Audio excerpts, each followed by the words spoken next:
കളിച്ച് ജയിക്കാൻ മനസ്സുറപ്പിച്ച കൈക്കരുത്തുള്ള ഒരൊറ്റ മനുഷ്യൻ മതി മക്കളെ. ഒരൊറ്റ മനുഷ്യൻ മതി. വൺ മാൻ ആർമി എന്നൊക്കെ പറയും ഇംഗ്ലീഷില്. ആ രീതിയിലുള്ള ഒരു വൺ മാൻ ആർമി കാരണം 3 റൗണ്ടുകളിൽ 2 റൗണ്ടും നമ്മുടെ ടണൽ ടീം ജയിച്ചിരിക്കുന്നു. ലൈവ് അപ്ഡേറ്റുകളിലേക്കാണ് നമ്മൾ പോകുന്നത്.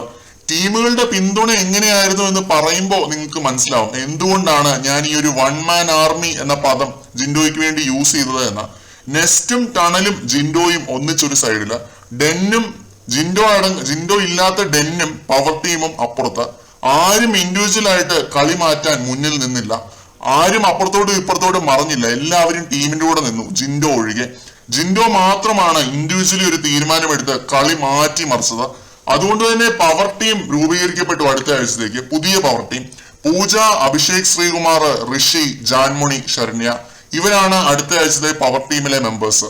ജിൻഡോയുടെയും നെസ്റ്റ് ടീമിന്റെയും പിന്തുണയില്ലാതെ ഇവർക്ക് ഈ ഒരു ചാലഞ്ച് ജയിക്കാൻ കഴിയുമോ എന്നത് സംശയം തന്നെയായിരുന്നു.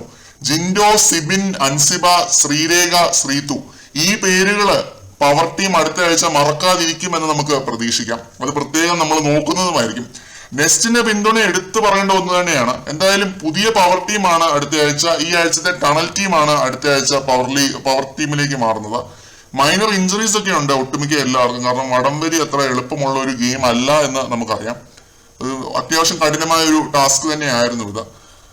എന്തായാലും കൊള്ളാം, അടിപൊളി. നല്ല സന്തോഷമായി മല്ലയ്യ ജയിച്ചു കണ്ടതിൽ. മറ്റൊരു അപ്ഡേറ്റുമായിട്ട് വീണ്ടും കാണാം.